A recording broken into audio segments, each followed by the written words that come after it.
Hello YouTubers, welcome back to another Tesla electric car video with me, Adam Wellinformed. Tesla Inc., also known as Tesla Motors, was formed in 2003 and slowly built its way to become the EV leader of the world, despite what Mary may think. And if you know, you know.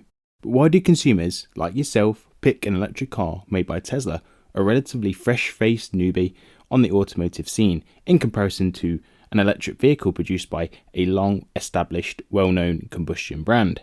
Why are people not staying loyal to their trusted automobile brand when it comes to purchasing an electric car? Well, this is my take on why Tesla is managing to hoover up potential buyers and outselling their ICE alternatives.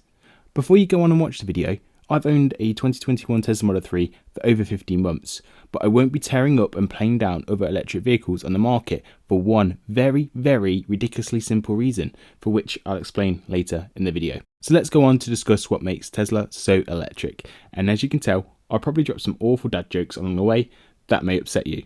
The ability to overlook my poor humour is strongly advised, as there actually will be some informative content here, believe it or not. Enough of the small talk, let's get into it folks. To kickstart the first reason, I have to go with simplicity. A great way to prove this is, would you recommend a Tesla Model 3 or Y to one of your grandparents? It's the classic scenario of, if your grandma can drive it, then there is no excuse as to why everyone else can't make it work. I use Matt from Carwell as an example. I watched his video a few months back where he recommended a Tesla Model 3 for his mum when she wanted an electric car. Well, I'll put that video on the screen or in the description for your own viewing. But the way I understood it is that he wouldn't recommend it if it wasn't overcomplicated for her, especially to owning her existing combustion car. Grandparents can, and I stress the word can here, be stuck in their ways. It can be very difficult to change their routine on something they know so very well. But why is transitioning to a Tesla electric car any easier than the alternatives? Well, in a grandparent's perspective, it has to be, is it better than their current routine, right? By better, that could be overall value, time saving, or simplicity. If they had a Tesla, as soon as they enter the car, they just need their smartphone, no need to faff around remembering where the keys are. Then with the help of easy entry, the seats will automatically reverse to the furthest position back so they can get in with ease. The car will overall make it easier on their knees and hips by doing that.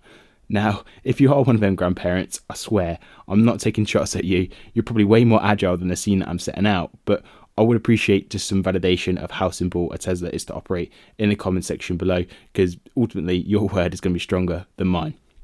Back to the video. Car is automatic as standard, and to start the car, they simply place their foot on the brake and give the single stalk on the right a tug.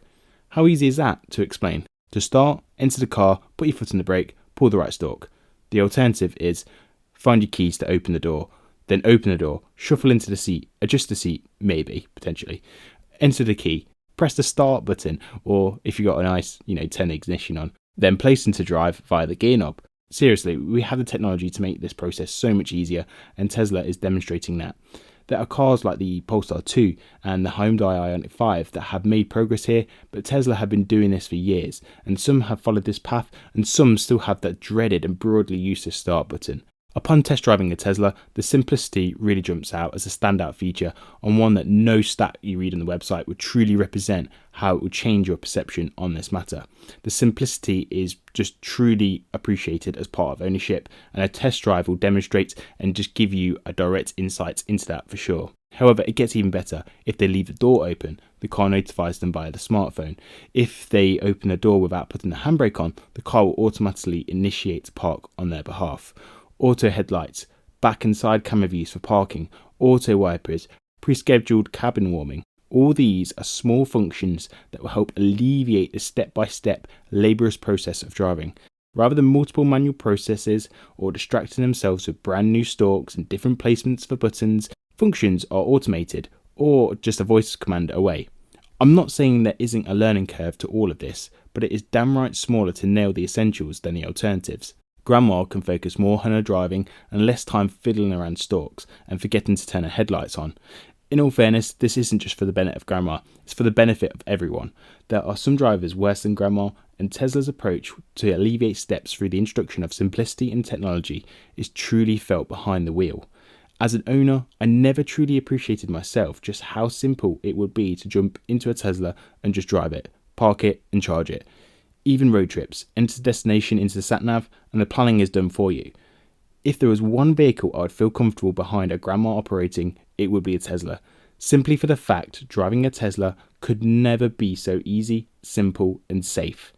I'm not saying every grandma would want to own a Tesla, but if they're in the market, I definitely just recommend a test drive to see what they think. It would be my go-to.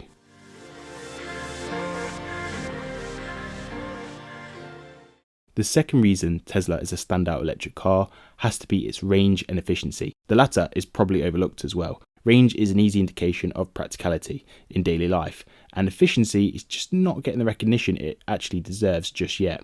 In fact, it will probably get more attention when EVs go mainstream. Initially, consumer concerns about EVs were focused on the vehicle's range, and rightly so. People want to go from A to B in a convenient and valuable way. Valuable being subjective, I guess, but Tesla's vehicles truly go the distance when it comes to range. Take a look at the Model Y long range. The official WLTP quoted range states that it does 351 miles with the 19-inch Gemini wheels. If you convert the combined MPG fuel consumptions of a diesel all-wheel drive Mercedes GLE from 2016, that has equivalent combined range of 557 miles if my conversion is correct. So a 200 mile range difference, give or take, in a similar base combustion vehicle. But is that useful or overkill to the average consumer? Does that 200 miles physically hold you back from going to point A to point B in daily life? If the average consumer does 10,000 miles per annum, that's just over 30 miles a day on average. Factor in the odd road trip. How often do you do a 350 mile road trip? And even so, a 15-minute charge at a supercharger gets you another 160 odd miles. So over 500 miles in a single day with a 15-minute charge stop in between based on official data. I'll let you decide if that's practical. Tesla has market-leading range in all sectors, probably bar the Lucid Air with a whopping 520 miles, but that vehicle is in limited production. Where the secret sauce lies in the range for a Tesla is efficiency. If we look at a Ford Mach-E all-wheel drive extended range and a Tesla Model Y all-wheel drive long range, the Mach-E has a bigger battery than the Tesla Model Y, so you would expect more range, right? Wrong. It's not about how big your battery is, it's how effective you are at using that battery power. And I say something similar to myself every day. But you can see a quick and easy comparison on the EPA website shows the Model Y is 33% more efficient. In real life digestible terms to you, you are using 37 kilowatt hours of energy to travel 100 miles in the Mach-E and 28 kilowatt hours to drive 100 miles in the Tesla. If you're using more energy, you're paying more to get from point A to point B. See what I mean by efficiency being underrated? A similar gas or diesel car just doesn't compete with either, so it's not even worth my time actually showing you that comparison. The third reason is well documented and virtually undisputable, yet may be invalid in the months to come, and that is the Supercharger network. I spoke about this in my previous video, but the network is fully integrated within the navigation to the extent that real-time data is relayed onto the onboard navigation at all times. So it details the number of stalls in use and available. So whilst alternatives may display a rapid charger en route to their destination, it may not document the same information in real time. However, a big twist in this reason is that the Tesla Supercharger network is branching out and inviting other EVs to charge using their network. This is extremely limited for now. It is being tested with limited charges in a limited number of countries, and I think that is the Netherlands and Norway, I believe. But the idea is that these will be available to all users in all jurisdictions as far as I'm aware. So the best way I could describe this reason is that Tesla has a timed exclusive to the Supercharger network. Tesla owners may even get some preferential rates over other EVs, but I suspect that pricing may vary depending on the market served. Ultimately, we're just going to have to find out the details when Tesla actually officially release this in due course. At first, I was disappointed by this move, but really, this will make EVs more attractive overnight. It will provide more revenue to Tesla to make the network even bigger, and it will encourage rival rapid charger providers to introduce more rapid chargers and improve reliability and experience of their own network. Short-term loss for a long-term gain for this one. The final reason before I drop the bomb on the real competition to Tesla, that deserves a short mention without the full details, is the safety ratings of Tesla and just Autopilot itself. As my sole family car, I think any family wants to ensure their family is safe at all times. This may come as a surprise to you, but Tesla actually rates really well with both NHTSA and EuroCap for safety ratings. So speaking for myself, I can drive this car with an element of confidence that it has sky-high safety ratings. So to conclude, today I've talked about what makes Tesla a sexy vehicle to own, which is actually a play on the model variants that they sell if you haven't worked that out yet. I actually did the title on purpose because this video isn't a typical Tesla chest beating video you probably thought, or so I am about to explain.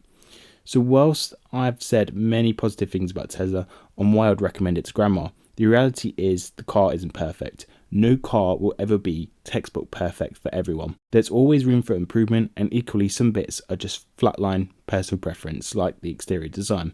But equally the EV competition and for the fundamentals mentioned in the video like usability, technology and range and efficiency, Tesla is a market leader because it's the benchmark in its segment. It's made itself a case so solid it's now outselling the best ICE alternatives in their segments despite costing more to buy. For now, it's really making the case that these EVs produced by other automakers can make their first iterations even better. With improvements, this will make their own EV range more attractive, so much that it should sell itself over their existing ICE alternatives that they sell. Therefore, Tesla can continue to make improvements to their vehicles, which then sets a high benchmark for other EV alternatives from traditional automakers to up their game. As a consumer, we want that. We want more credible alternatives that surpass leading ICE alternatives in each segment. We actively want vehicle choice and a number of solutions on the market. When a consumer comes to buy a car now, they're going to be considering whether to buy an electric car or sticking with another petrol or diesel. When they're considering what makes an EV attractive,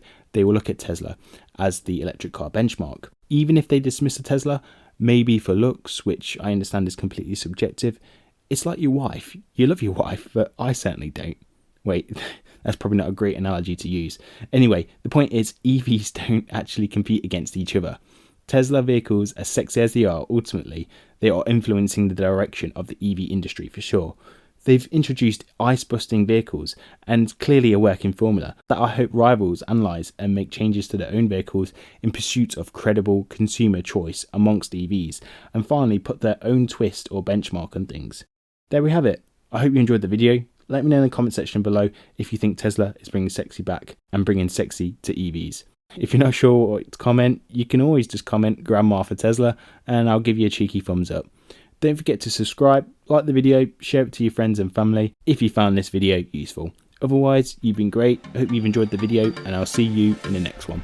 Ciao.